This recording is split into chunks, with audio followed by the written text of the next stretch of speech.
নমো ভগবতে বাসুদেবায়। আমরা যে পূজার সময় গোত্র এবং বিবাহের সময় প্রবরের উল্লেখ করে থাকি, এই প্রবর বা গোত্র উৎপত্তির ইতিহাস নিয়ে ছোট্ট একটি ভিডিও। নমস্কার, আমি রাজু ভট্টাচার্য। সকলকে আমার ফেসবুক পেজ পুরোহিত প্রদীপ এবং ইউটিউব চ্যানেল বঙ্গীয় পূজা পার্বণে স্বাগত জানাই। পুরাকালে ঋষিমুনিগণ তাহাদের নিজেদের আধ্যাত্মিক ধ্যান কেন্দ্র এবং গোমাতাদের রক্ষার জন্য বেশ কিছুটা স্থান বৃত্র এবং কণ্টক লতাযুক্ত পত্র দ্বারা বেষ্টন করে রাখতেন।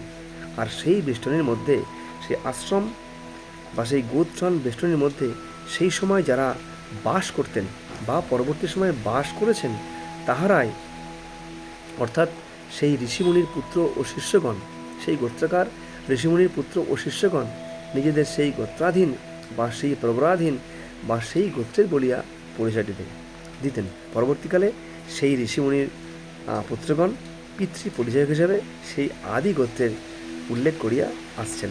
এটাই ছিল ছোট্ট ভিডিও।